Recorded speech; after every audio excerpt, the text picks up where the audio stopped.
rien. C'est de ma faute, pardonne-moi. J'ai pas peur. Allez, la fille, le bourreau n'aime pas qu'on le fasse attendre.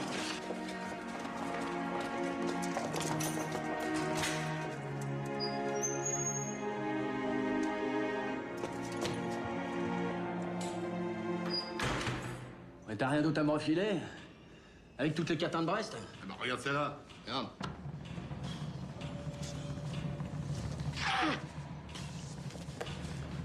Non, je vais rien en tirer de ta camelote. Ah, t'en as 4 là quand même. On pourra pas les vendre bien cher. Hé, capitaine, c'est ça qu'il nous faut. Ah non, les gars, celle-là, je peux pas vous la céder. Je risque de perdre ma place, moi. Allez, emmenez-la. Combien tu l'estimes le risque de perdre ta place? 50 pièces.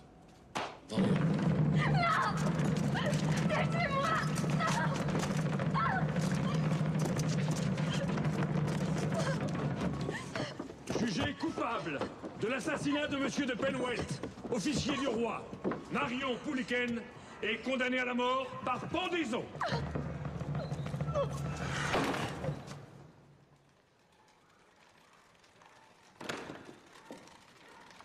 Ah, monsieur, enfin. Yann de Kermer est innocent. J'en ai la certitude. Je connais le nom de l'assassin. Tout doux, madame. Souffrez encore de patienter quelques instants. Ce que vous avez à me dire mérite à l'évidence d'être formulé à l'intérieur. Personne ne sait que nous sommes là, monsieur. C'est moi qui lui ai suggéré de venir vous voir. Excellente idée. Laissez-nous. Merci. Pardon.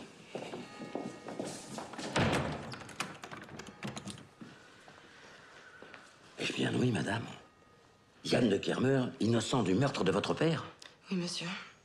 Et l'assassin n'est autre que Hervé de Villeneuve, mon mari. Je suis venue vous en apporter la preuve. Voilà ce qu'il cache dans sa chambre. C'est la statue qui a été volée dans la tombe de mon grand-père, le soir même de la mort de mon père. Il en a fait le même pour la carte. Et sous couvert d'un voyage en Nouvelle-France, il monte une expédition pour retrouver le trésor des Kermellec. Et je suis aussi venue l'accuser d'avoir tenté de m'assassiner. Renversant. Mais quel risque, madame, à venir ainsi me trouver. Personne ne vous a suivi? Non. Je manque à tous mes devoirs. Partagez ma collation, s'il vous plaît. Pardon.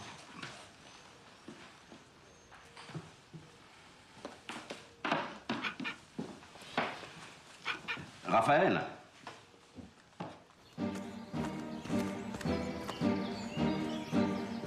Ah, mon ami, vous tombez bien. Je sais vos conversations plus rasoirs que mes couteaux. Laissez-nous, Bertrand. Vous plaisanterez moins quand vous saurez que mon épouse a disparu. Elle s'est enfuie cette nuit avec le Tlaloc. Elle peut surgir à tout moment dans le procès. Il faut renforcer la surveillance des issues, lui interdire... Votre épouse a disparu. Comme la précédente, alors. Mais dites-moi, mon cher Villeneuve, vous n'êtes pas très soigneux. Vous perdez tout ce qu'on vous donne.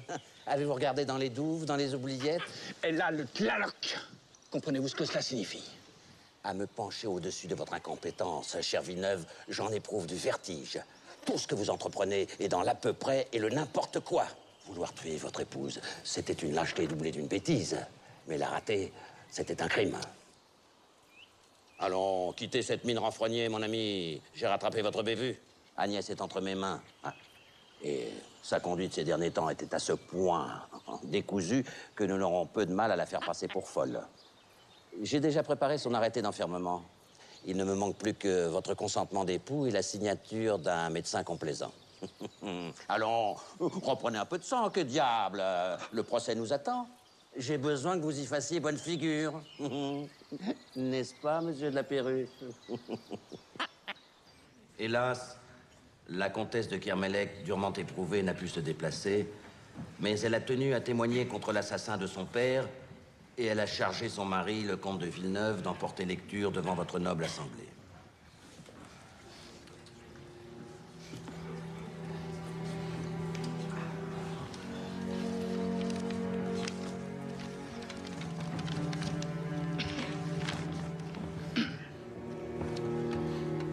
Quand je suis entré dans la chapelle, alerté par la lumière, je l'ai vu.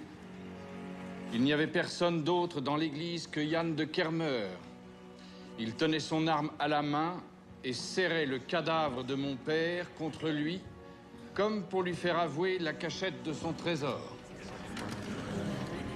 Quand il m'a vu, il n'a pas cherché à se justifier, mais à s'enfuir, et il s'est battu contre mes gens quand il tentait de l'arrêter. Sa culpabilité ne fait aucun doute. Et j'implore la justice du roi de venger la mort de mon père et de châtier cet assassin comme il le mérite. Agnès de Kermellec. Eh bien, messieurs, ces charges sont accablantes. Aurez-vous l'impertinence de nier encore l'évidence? Si vous ne pouvez échapper à la sévérité du jugement des hommes, n'est-il pas temps enfin d'avouer vos crimes et de tenter quelque peu d'atténuer le jugement de Dieu? Ne présagez pas de la justice de Dieu, monsieur le marquis. Messieurs du tribunal, je ne me fais guère d'illusions sur l'issue de ce procès. Je sais qu'à vos yeux, ma vie ne vaut rien, et que vous serez ravis de vous débarrasser d'un homme de mon espèce. Mais sachez que l'intendant général a été prévenu, et qu'il saura tout de ce procès. Qu'il s'étonnera à l'évidence des invraisemblances qui l'émaillent, et un doute en appelant un autre, il viendra à vous soupçonner de quelque connivence et s'intéressera de près à vos affaires. J'espère pour vous qu'aucune d'entre elles ne souffre de critiques au regard des exigences du roi, car il vous faudra alors craindre sa colère. Nous ne craignons pas l'intendant général. Les charges contre vous sont accablantes et votre condamnation sera exempte de tout reproche. Moi, monsieur, si j'étais l'intendant général, je m'étonnerais au plus haut point que la principale accusatrice, Agnès de Kermellec, ait été blessée quelque peu avant ce procès, l'empêchant de s'y rendre en personne.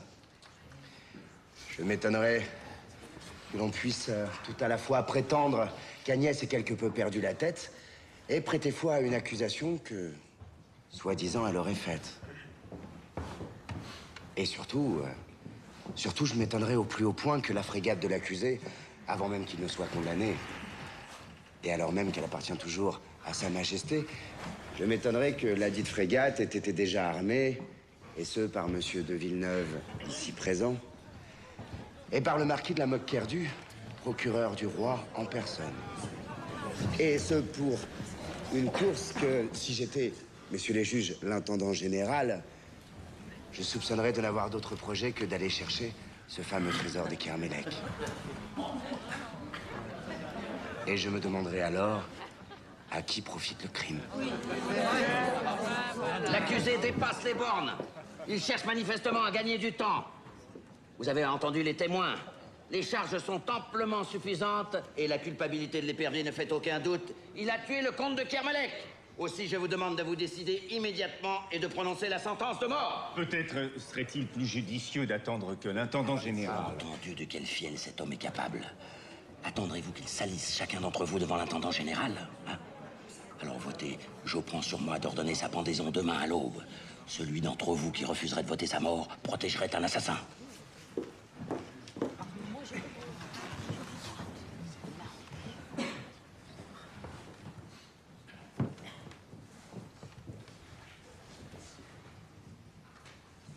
Alors que la justice du roi soit rendue, Yann de Kermeur est reconnu coupable et sera pendu demain matin.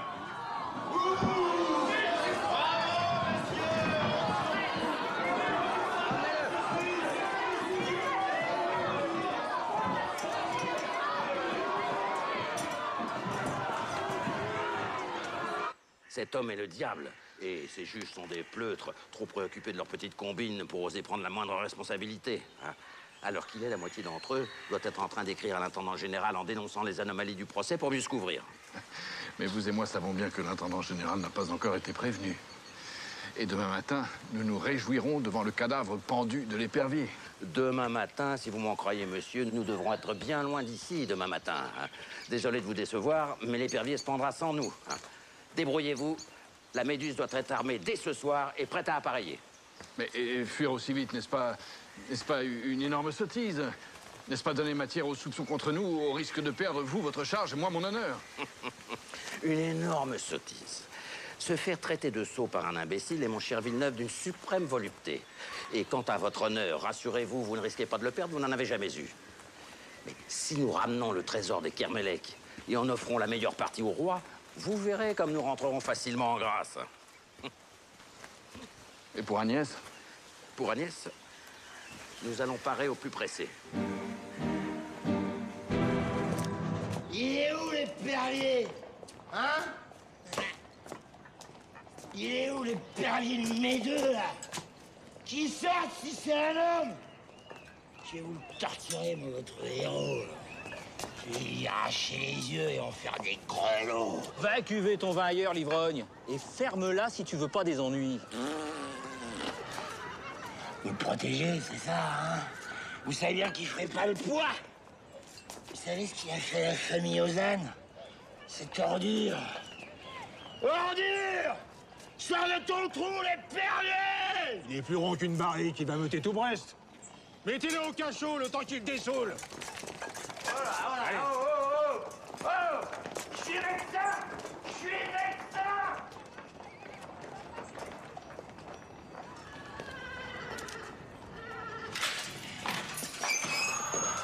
Insulter un condamné à mort la veille de son exécution, c'est pas très glorieux. T'as pas de figure, comme on dit dans mon pays. Ah! Allez, faites attention à mes bouteilles! Ah, t'as les bouteilles. Poivron. Allez, non, mes bouteilles!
Les soldats doivent venir chercher l'épervier pour le mener jusqu'à la potence. Un dernier mot pour notre ami? Et à son âme.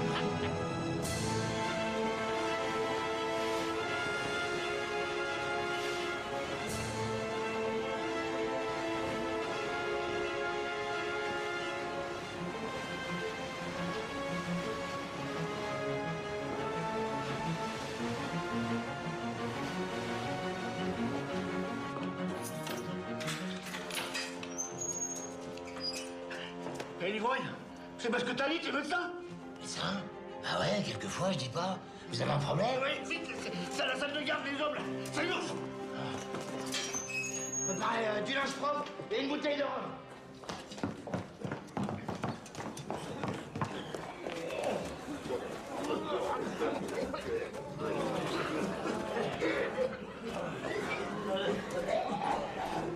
Y a-t-il eu des entrées bateaux au port ces temps-ci? Il y a le corbeau qui est arrivé ce matin de Carthagène. Carthagène? Mon Dieu.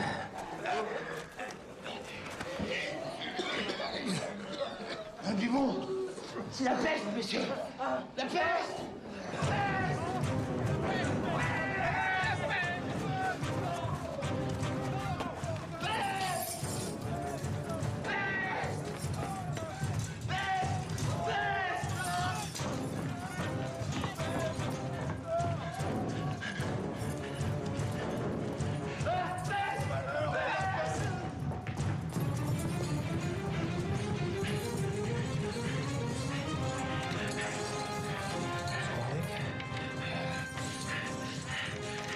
Il est où l'épervier?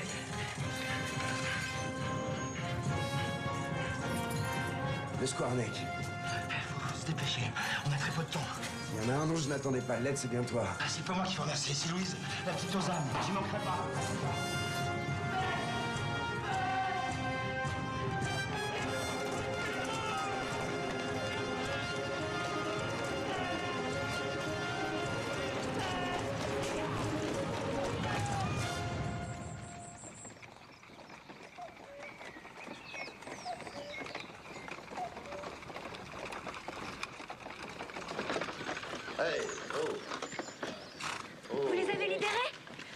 Pourquoi vous m'avez rien dit? Je voulais vous faire une surprise.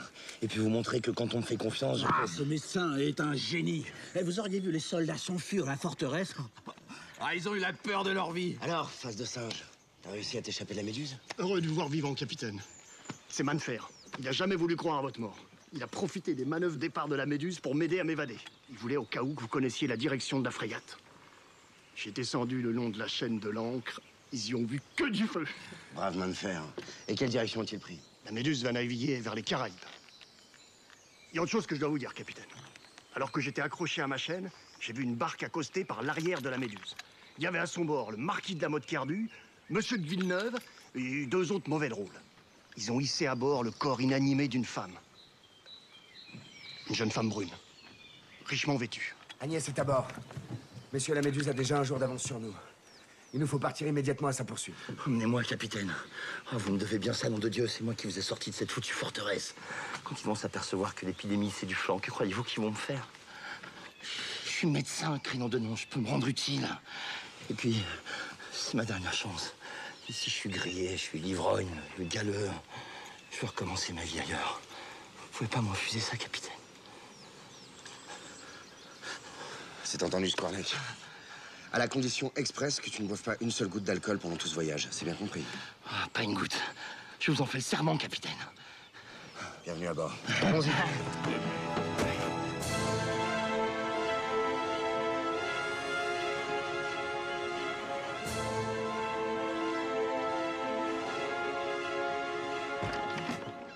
Vous venez achever ce que vous fîtes si mal l'autre jour?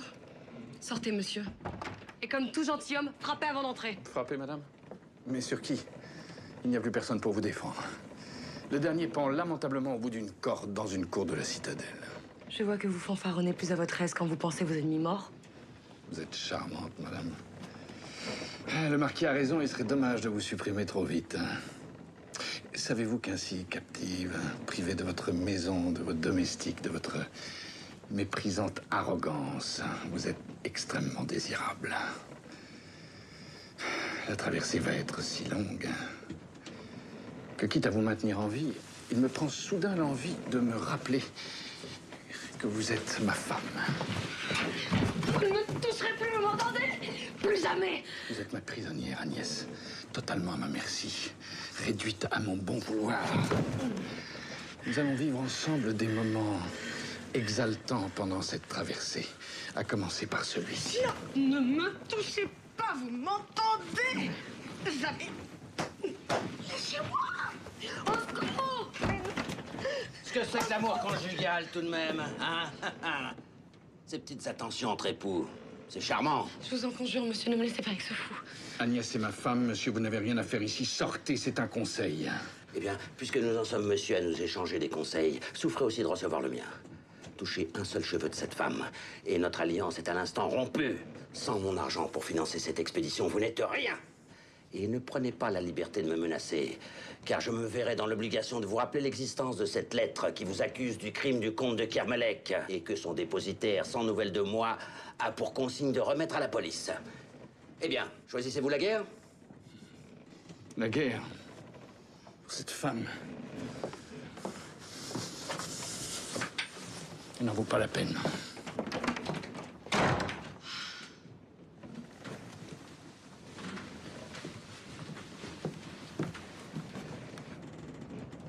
Je vous fais toutes mes excuses, Agnès, pour ce qui vient de se passer. Ce comportement est ignoble. Il recommencera, monsieur. Et quand il se sera lassé de moi, il me tuera. Mais en termes d'ignominie, je me demande si vous ne le valez pas 100 fois. J'avais confiance en vous. Je suis venue trouver votre protection et sauver la tête de Yann de Kermer. Je vous trouve bien cruel envers moi, madame. En vous transportant à bord de ce bateau, je vous ai sauvé de votre mari. Hervé de Villeneuve est dangereux, et c'est pour ça que nous devons nous allier. Ne voyez-vous pas que je joue double jeu? Villeneuve va nous mener droit au trésor qui vous appartient. Si vous œuvrez dans mon intérêt, monsieur, pourquoi me garder prisonnière? Libérez-moi sur l'instant. Laissez-moi gagner le pont. Vous montrez à l'équipage, mais vous savez bien que cela est impossible. Ces pirates sont très superstitieux. S'ils apprenaient qu'il y a une femme à bord, Dieu seul sait ce dont ils seraient capables. Ainsi, vous comptez me garder ici pendant tout le voyage? Et c'est vous qui allez m'apporter de la nourriture et de quoi me changer? Je vais arranger cela. Je vais tâcher, Agnès, de vous rendre la vie la plus agréable possible. Enfermez-vous.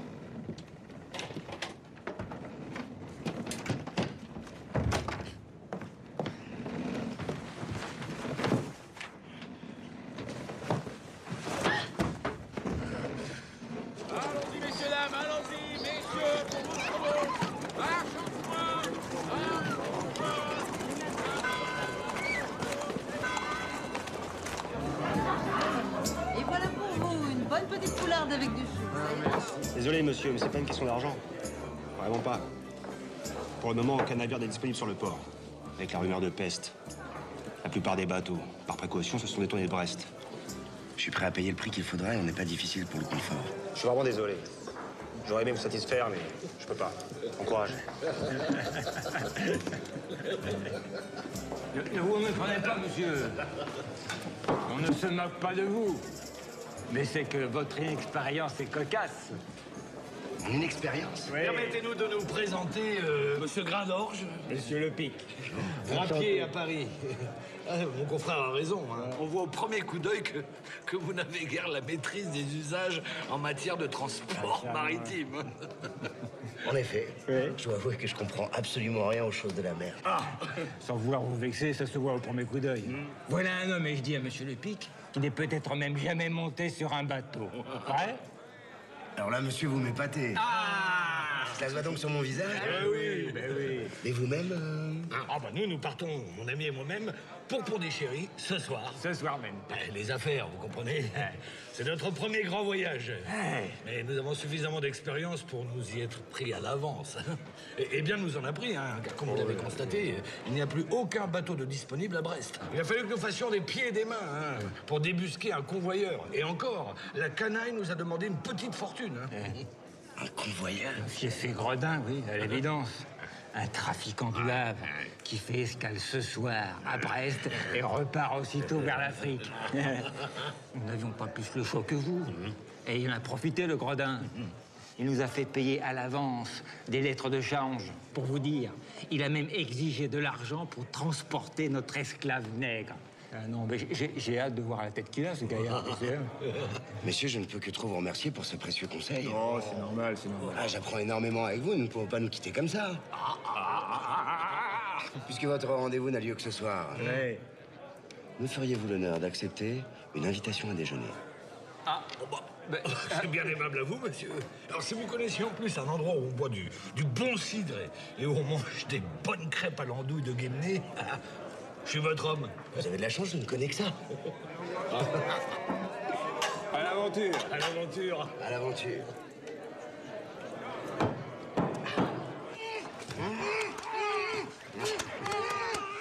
Il est bon le cidre?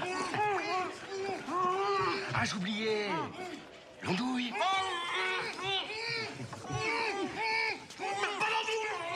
Toi, l'andouille. Bon appétit, messieurs.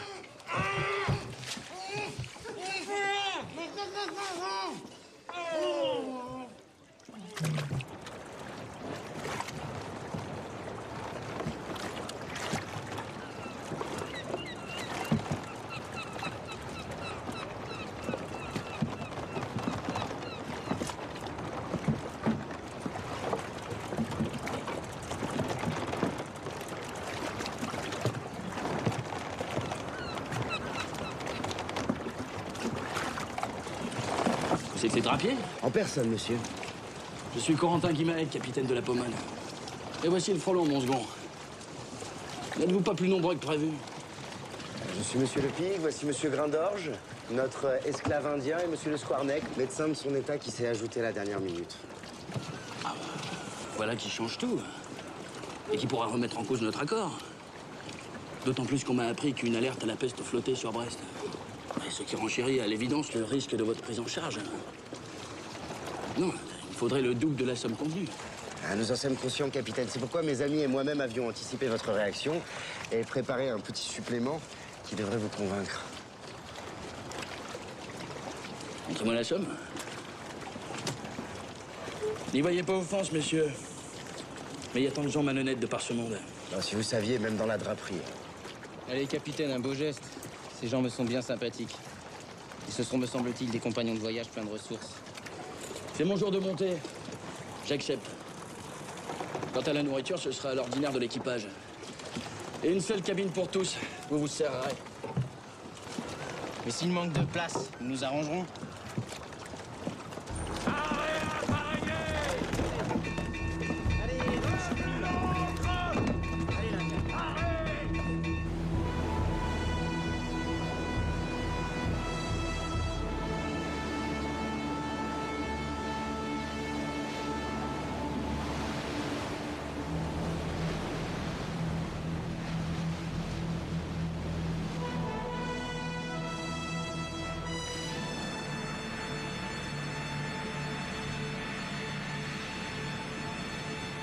Adieu Brest.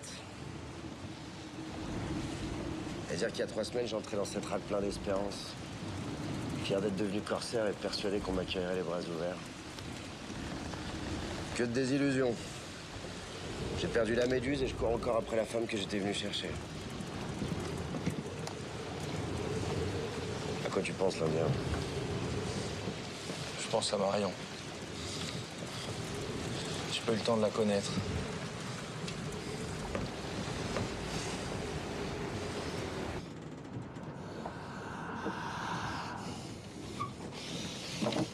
Les as-tu entendus, Tlaloc, mon ami?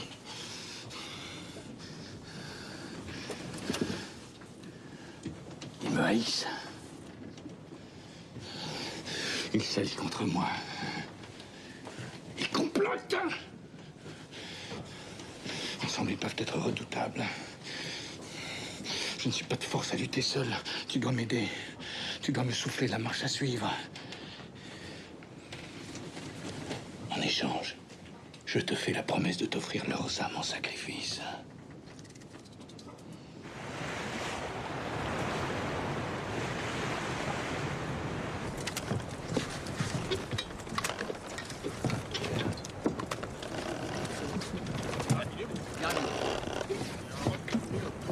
Voilà mes compères, une fameuse taverne. Le rhum y est bien bon, et la servante fort gironde. En vrai Malurin. Job, un peu d'égard envers la demoiselle, tu vas les faroucher. Je la devine encore plus, elle, ça. Elle ne restera pas longtemps, croyez-moi. C'est ça ou les chèvres de la cale. Allez, petit, laisse-toi faire. Tu sais bien que tu finiras par y passer, hein? Il n'y a plus de jeunesse. Maintenant, c'est rébellion et compagnie. Hein? Il n'y a plus de respect de l'autorité.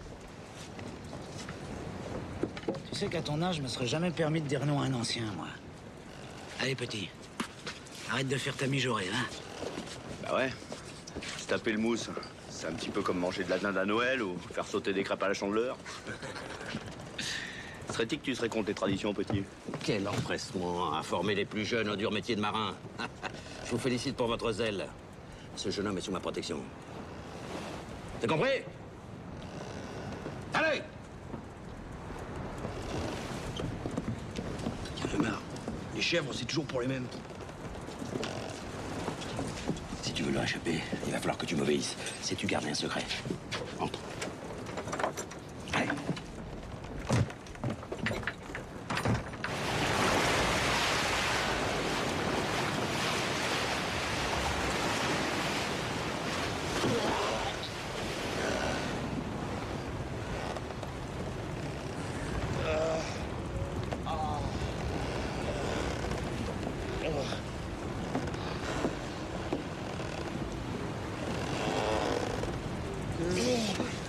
Faut pas te gêner, mon gars, c'est mon Rome.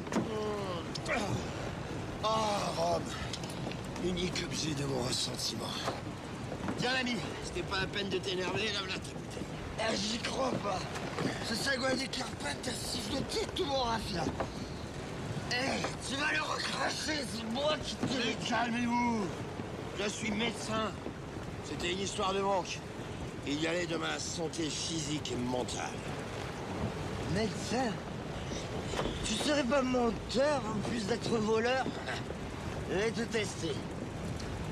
De temps en temps, j'ai des troubles de la vision. Je vois tout en doute. Et ça bouge dans tous les sens. Alors là, j'hésite pas une seconde, il te faut un bon gros blani. Une mesure d'eau, dont 5 mesures de rhum. Et il n'y en a plus. Allez, si c'est pour ma santé, on doit pouvoir trouver sa sœur jumelle.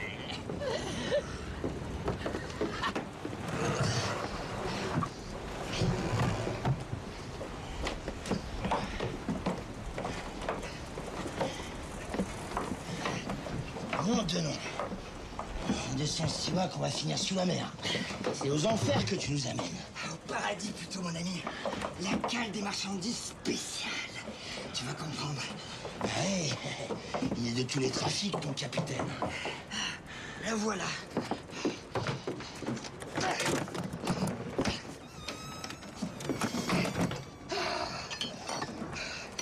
Du cognac cuvée spéciale pour le gouverneur de Gorée. Une bouteille en plus, au moins, il n'y verra que du feu. Allez, approche, Doc, c'est moi qui régale.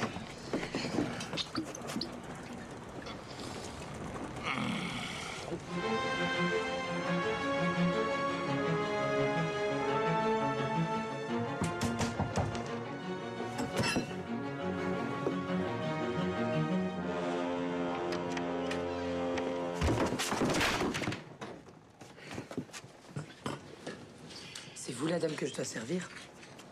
C'est un bon début. Laisser tomber la vaisselle, c'est déjà maîtriser la moitié du métier de servante. Parce que vous croyez que ce rôle me plaît. Je sais qui vous êtes. Vous êtes Agnès de Kermelec, l'épouse d'Hervé de Villeneuve. C'est à cause de vous que l'épervier a été arrêté. Vous en êtes la seule responsable et vous voilà vous pavanant sur son bateau en compagnie de ses ennemis. Je vous hais. Ils me retiennent prisonnière parce que j'ai voulu les dénoncer. Dis-moi si Yann est vivant. Un de fer croit pas à sa mort. Il dit que l'épervier s'en sort toujours.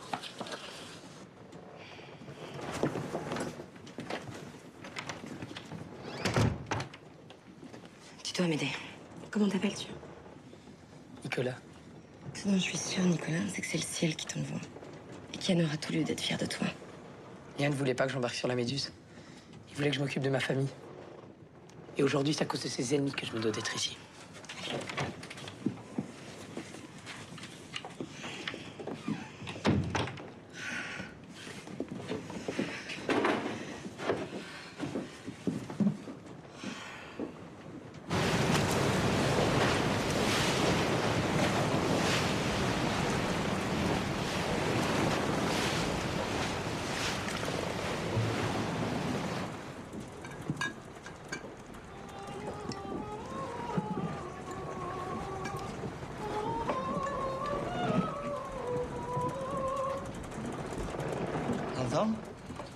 C'était quoi, cette voix?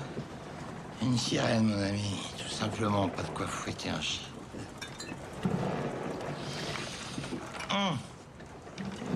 Sais-tu ce qu'est une sirène? Ah, des jeunes filles d'une immense beauté. Bustes de rêve et queue de poisson. D'après Homère, ce sont des divinités de la mer. Les 2 premiers siècles de leur vie, elles se promènent et elles découvrent les océans. Mais après, elles souffrent de solitude et n'ont plus qu'un désir.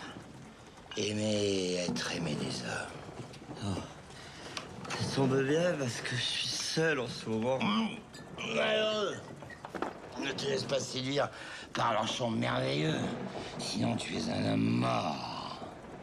Elles te prennent dans leur sortilège, t'entraînent au fond de l'eau et te noient. Regarde-moi et écoute-moi. Les sirènes, elles s'approchent lentement, sournoisement, frétillant la queue et les nageoires en éventail. Et je les vois bien, je les vois parfaitement. Et puis tu chantes sacrément bien. Ouais, c'est pas moi qui chante, bourrin le crétin. Ah oui?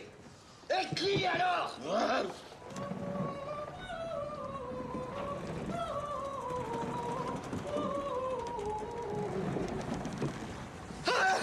les sirènes! Vite! Attachez-moi! Et vous nous emmenez avec elles! Parfois, c'est vrai, on les entend. On dirait que ça vient de là.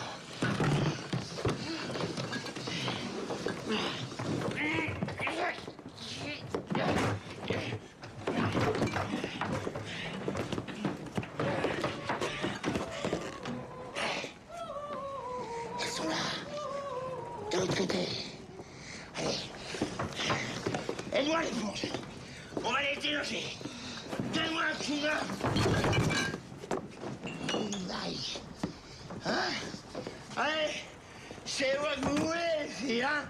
Vous voulez me noyer?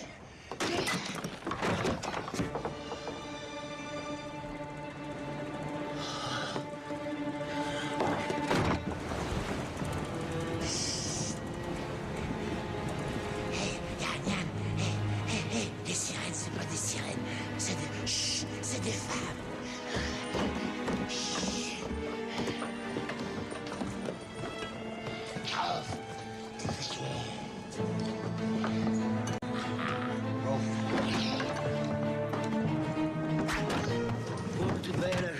curieuse façon d'accueillir les visiteurs. Je suis pas ta toute belle, mon ami. La prochaine fois, je t'arrache ta jolie tête. Il vous en a fallu du temps pour nous venir en aide. En aide. Celle-là va mourir si vous ne faites rien. C'est Marion. Tu délires, mon frère. C'est Marion. C'est impossible. Alors quel miracle, Marion. Marion. Elle est chaude. Marion.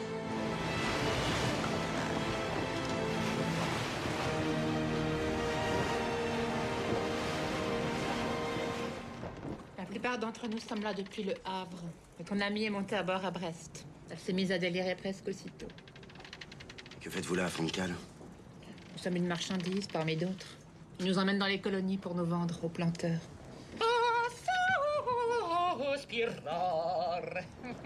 Je m'appelle Adrienne Mercier, dite la prima donna. Je suis la première cantatrice française à avoir triomphé en Italie. Et puis on m'a trahi. On m'a traitée en courtisane. On m'a enfermée et on m'a vendue. Je te promets qu'on va vous sortir de là. Je peux rien faire pour vous dans les médias, mais tu dois me faire confiance. Pour l'instant, ni le capitaine, ni le second ne doivent se douter qu'on vous a trouvé. Ça tient pour toi. Sinon...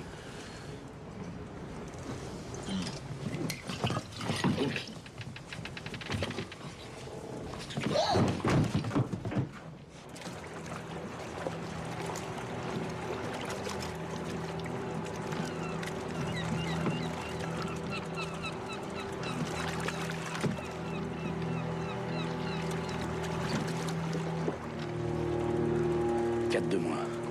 Mais il en reste plus de 10. Ils ne sont pas de vulgaires marins. Je sais. Ce sont des contrebandiers, Yann. Sous les ordres de ce frelon qui me plaît pas du tout. Aie confiance, mon ami.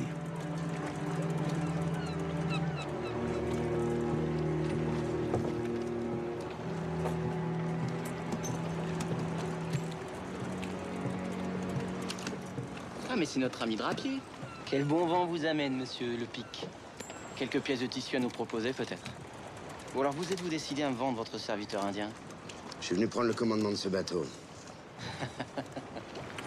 Et il serait préférable que ça se passe sans violence, par un simple consentement de votre part.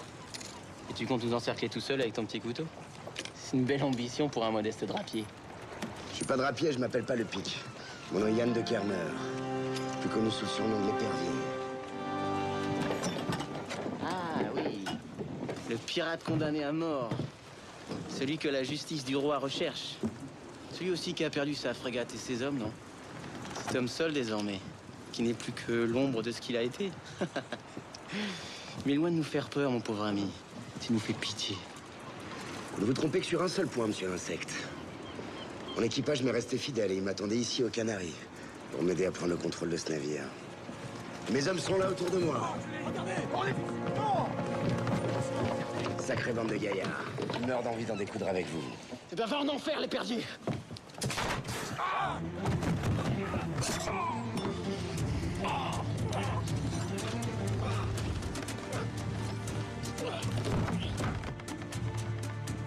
Vous avez 1 minute pour décider. Vous sautez à l'eau ou vous défendez ce bateau?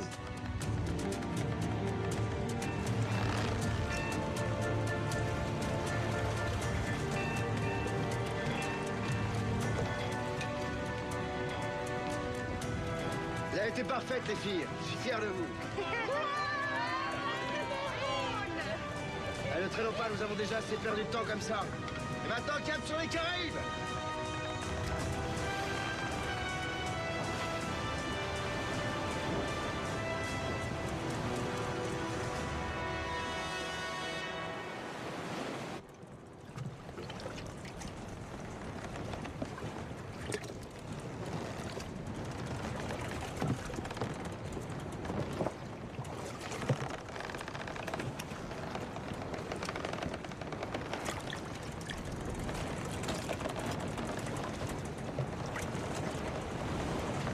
Je suis content que vous ayez accepté mon invitation, Agnès.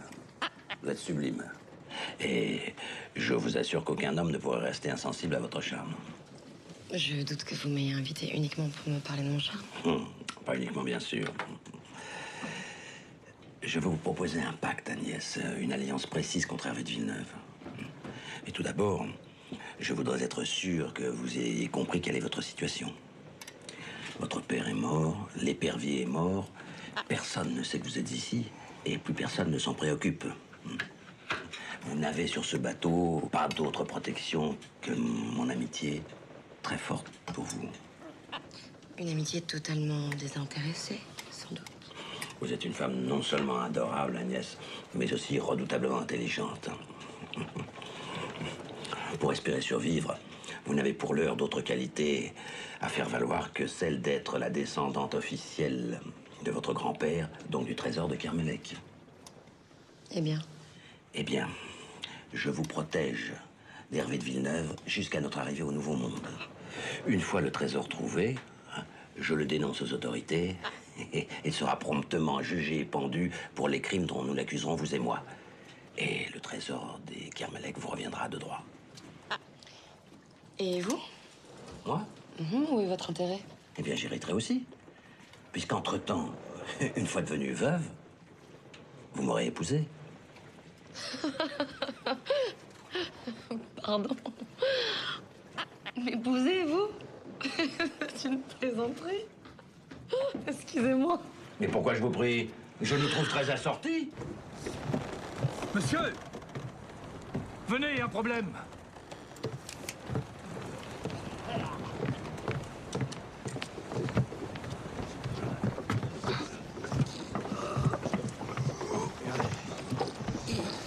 C'est le 5e. Il est encore plus mal en point que les autres. Et on ignore de quel mal il souffre? Oui.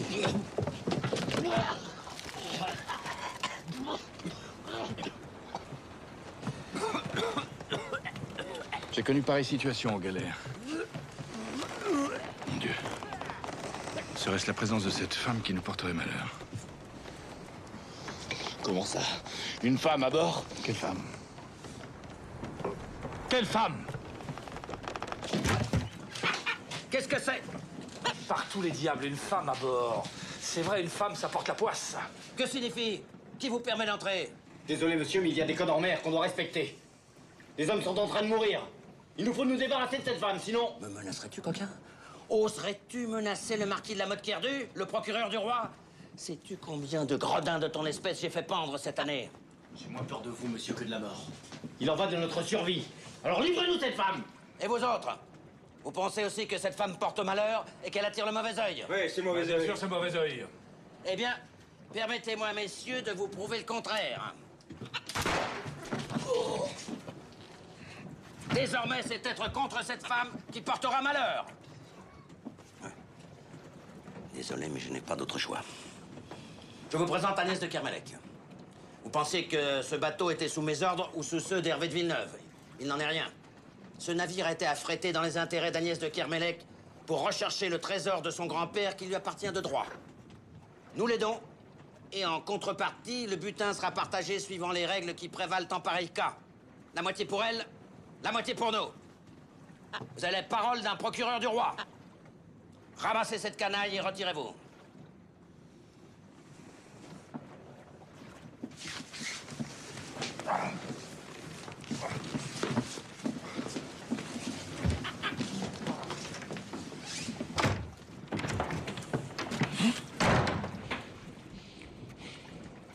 Tu les as vus, Tlaloc, mon ami. Cette garce et le marquis ont retourné l'équipage.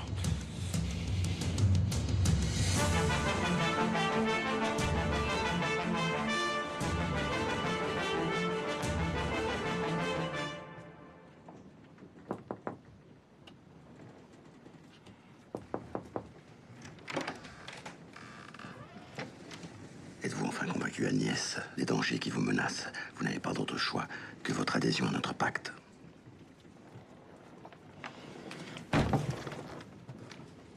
Je vous suis fort reconnaissante, monsieur, pour tout ce que vous faites pour moi. Mais cela ne vous donne aucun droit de forcer ma porte. Je vous croyais galant homme. Galant, certes, mais homme aussi. Soit nous scellons ensemble cette alliance dans l'intimité, soit je renonce à votre défense. C'est à prendre ou à laisser.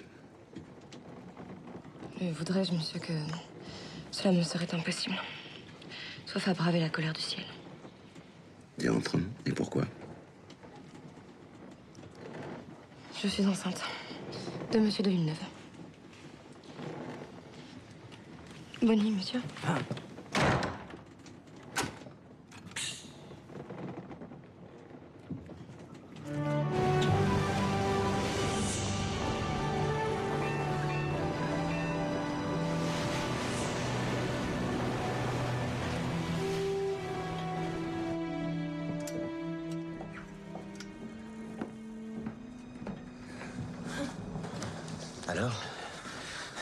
moments de lucidité, mais la plupart du temps, elle délire.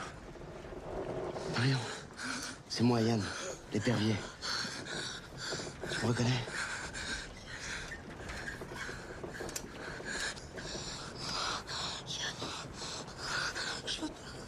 Il faut pas les laisser faire. C'est moi qui suis mort, pas elle. Je la connaissais. Calme-toi. Allonge-toi. Raconte-moi, parler te fera du bien. Ils sont venus me réveiller. Ils m'ont dit que ça serait bon. La pauvre fille, je la connaissais. Lâchez-moi! Lâchez-moi! Laissez-moi!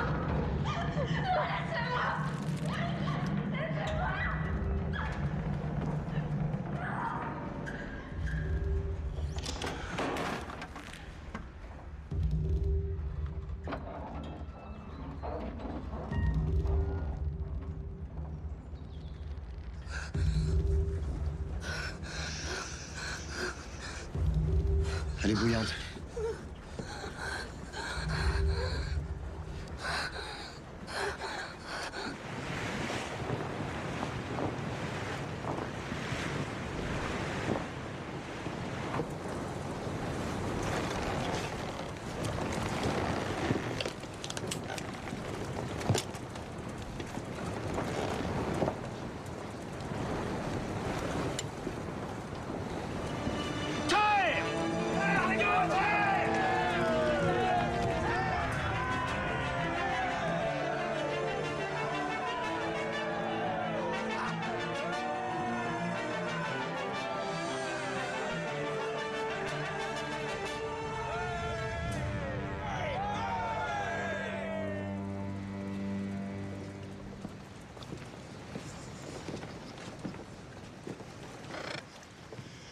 Vous voilà regaillardi rien qu'à avoir la terre ferme, Marquis, j'en suis fort aise. À voir la façon dont vous avez retourné de la situation lorsque ces brutes voulaient s'en prendre à Agnès, s'il ne faisait pas bon vous affronter malade. Le mal de mer n'affecte point mon entendement. Croyez bien, je ne suis pas dupe. Vous êtes à n'en pas douter à l'origine de ce soulèvement. Vous avez rompu notre pacte. Allons, allons, Marquis. Jouons au franc jeu. Lequel de nous deux a cru un seul instant avoir un associé digne de confiance? Nous savons très bien l'un et l'autre à qui nous avons affaire. Mais laissons là ces vieilles querelles et unissons nos forces avant l'ultime effort. Nous touchons au but, Marquis. Puisque vous voulez signer la fin des hostilités, montrez-moi cette carte où l'amiral de Kermelec a porté les coordonnées de l'emplacement exact de l'épave. Mon cher associé, me prenez-vous pour un sot? La connaissance des coordonnées exactes de l'épave est mon seul atout maintenant que l'équipage de la Méduse vous est acquis. D'accord pour l'arrêt des combats, pas pour ma condamnation à mort. Peut-être n'aurais-je pas dû faire pendre cet épervier, monsieur de la Perruche. Du moins, était-ce un ennemi à ma mesure? Maintenant, me voilà obligé à ferrailler avec des faibles d'esprit. Je suis Bodor que je vais m'ennuyer. Vous conversez toute la journée avec un perroquet, et c'est moi, monsieur, que vous soupçonnez de faiblesse d'esprit.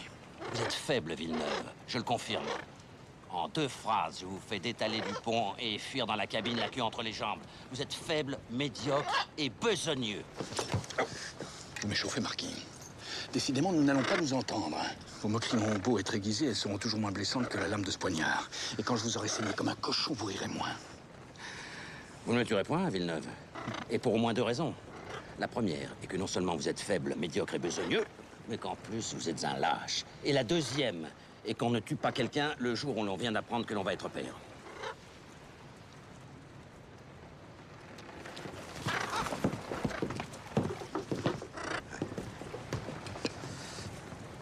Le bougre m'a poussé à bout.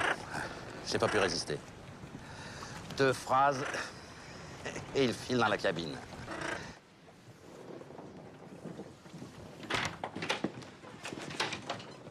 Enceinte.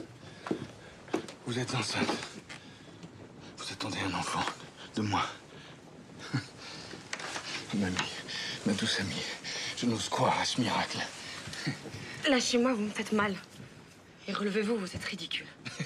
Ridicule. Oui, Agnès. Ridicule comme un homme qui apprend qu'il va être père. C'est un signe du ciel, comprenez-vous? Ne m'approchez plus. Vous avez tenté de me tuer. Mais c'est tellement loin, Agnès. C'était jadis, c'était ailleurs. C'est maintenant qui importe. Nous sommes dans un nouveau monde, Agnès. C'est un nouveau départ pour vous et moi. Ici, je ferai de vous une reine. Et de mon fils, un prince. Un fils? Mais qu'est-ce qui vous fait croire que c'est un fils? C'est un garçon, n'est-ce pas? Et il se porte bien, au moins. Vous vous ménagez, j'espère. Attention, Agnès. Je ne vous pardonnerai pas de mettre en jeu la vie de mon fils. Sortez, messieurs! Sortez immédiatement ou je tire! Tout doux, mon jeune ami. Un coup de feu est si vite parti. Et il y a dans cette cabine des choses infiniment précieuses. Prenez grand soin de vous, Agnès. Désormais, je veille sur vous. Et sur lui. Quelle folie. Mon Dieu, quelle folie.